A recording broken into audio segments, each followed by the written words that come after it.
Hello, students. I welcome you all for the last session of this chapter, Drugs in Clinical Toxicity, Part 4. In previous session was discussed the definition of poison, that is the substance which when administered, inhaled or swallowed or applied locally causes the deleterious or the harmful effect on the body. This is called as the poison. Then after that was discussed the classification of poison. Poison are mainly classified into 6 categories based upon their mechanism of action. Corrosives again classified into strong acids like a sulfuric acid, nitric acid, then organic acids like oxalic acid or the carbonic acid, concentrated alkalis like a caustic potash or the caustic soda. Then next is the irritants like inorganic irritants, non-metallic, phosphorus, chlorine, metallic irritants, inorganic irritants are the lead, mercury, organic animal origin irritants are snake poison or scorpion venom, insects, then vegetable origin, organic irritants are ergotalloy, capsicum, castor oil, seeds, etc. Then mechanical irritants are powder glass, chalk, hairs, sponges, then diamond dust, etc. Then third is the neurotics. Neurotics are the cerebral. These are damage the nervous system or the nose. Cerebral poisons are the opium, sedatives, hypnotics, insecticides, cocaine, and the hyoscyamus. Then next is the spinal poison. Nux vomica is the spinal poison. Peripheral poisons like a curare alkaloid, conium, etc. Then cardiac poisons are digitalis, trophanthus, aconite, tobacco. Pulmonary depressants are gases such as the carbon monoxide, coal gas, etc. Miscellaneous poisons like analgesic, hypnotic sedatives, antidepressants, antipyretics, stimulants, antihistaminic, hallucinogen, and all the drugs, if these are administered in a higher doses or more doses than the normal, then these are poisonous in nature. So this is the classification of poison, just we revise. Then general step, after that in part 2 we discuss the general steps or the principle employed for the treatment of poison, in which was discussed the first step, that is the identify the cause of poison. Second step, preventing the further absorption of poison by inducing the vomiting or by gastric lavage or by use of activated charcoal. Third step for the treatment of poisoning, that is hastening the elimination of poison or increase the elimination of poison by altering the pH of urine or by dialysis or by cathartic action. Then fourth step is use of antidote. These are certain specific antidote for treating specific cases of poisons that was discussed in a part 3, the various antidotes. Then next is the next step, that is fifth step. This is the general supportive measure for improving the condition of patient. If the patient is suffer from the hypoxia, then we provide the oxygen. Then if the patient blood pressure is may differ due to the poison, then we correct the blood pressure of the poison by various medication. Then we clear the various airways and monitoring of patient after episode of poisoning is over. So this is very necessary.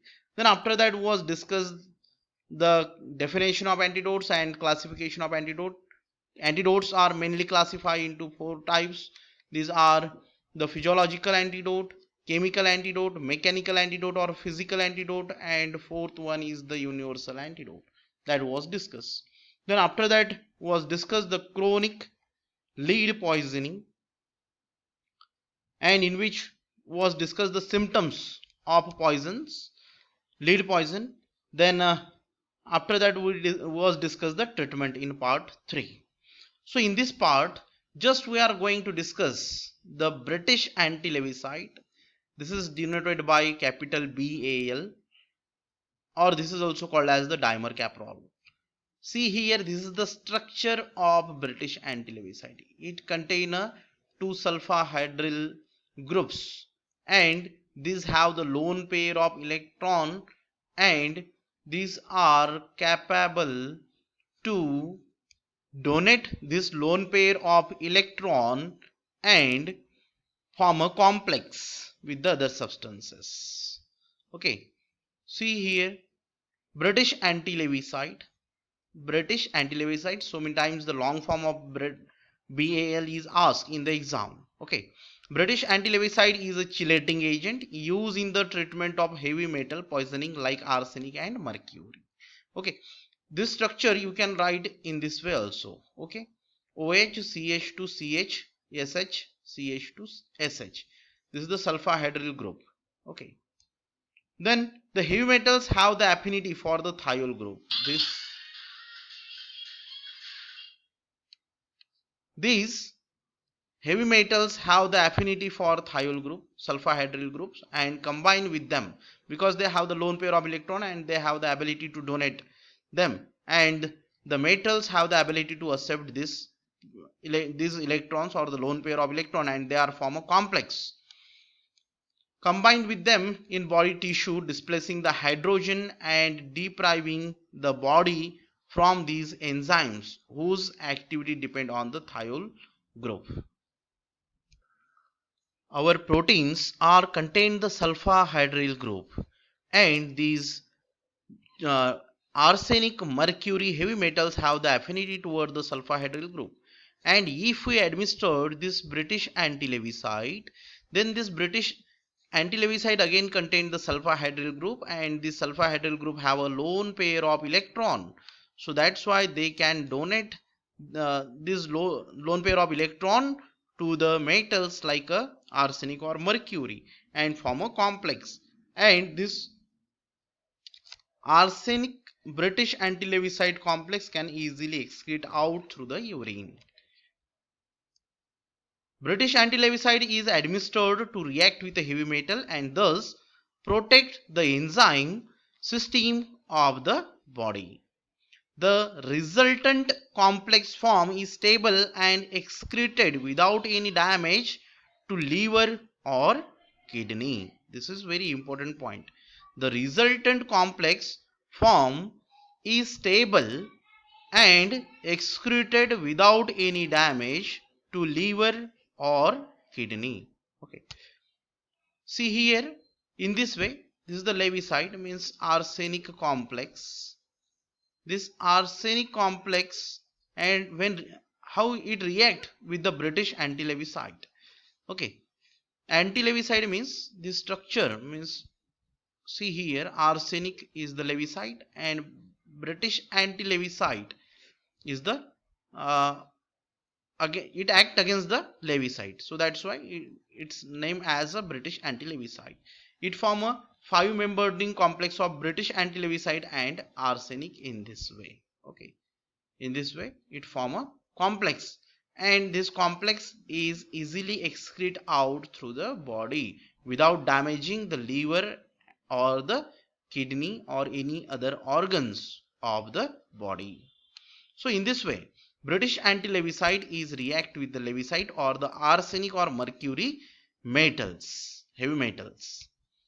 So dose of British anti-Lewisite or dimercaprol is generally 3 to 5 mg per kg intramuscularly at an interval of 4 hours.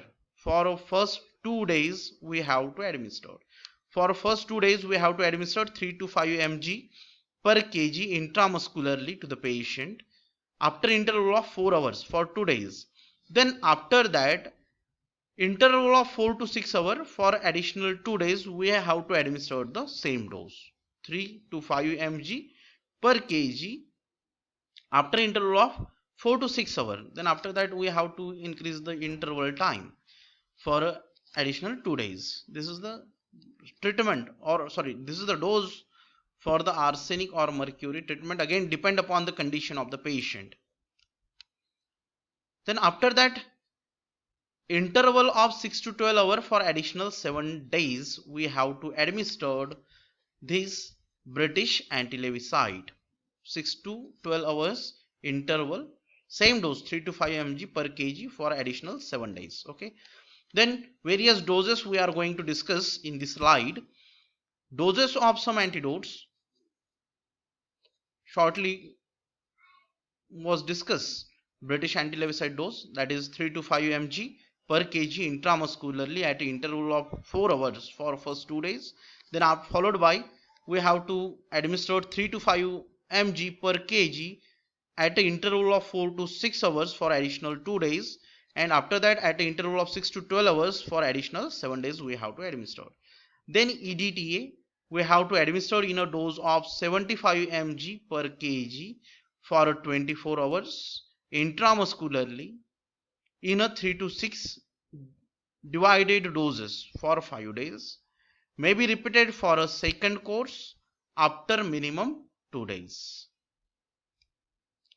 Penicillamine 30 mg per kg penicillamine dose we have to administer of a body weight up to 2 gram per day 4 times a day in a divided doses, means after equal interval of 8 hours, sorry 6 hours after equal interval of means after interval 6-hour interval. Okay, so these doses generally asked in the exam. Give the doses of some antidotes, that type of question generally asked. Okay, so prepare well with these doses. Then frequently asked question. These questions are frequently asked in the Maharashtra State Board of Technical Education examination. These are: discuss about the general steps involved in the treatment of poisoning. This question generally asks for the 4 mark. Give the symptoms and treatment of chronic lead poisoning. This question was also asked for a 3 marks. Write one example of each of the following poison. Means here you have to write the classification. Write one example of each of the following poisons. These are different following poisons are categories are given, and their examples you have to write. Means here you have to write the classification in short. What is universal antidote and give its composition. Define poison, give its classification. This question repeatedly asked in the exam. Then give dose of following. Okay, that was discussed in earlier slide. Write one example of corrosive and mechanical poison. This question was asked for 2 marks. You have to write, quote only one example for these 2 categories. What is acute poisoning? Give general treatment of poisoning. Acute poisoning was discussed in the first slide.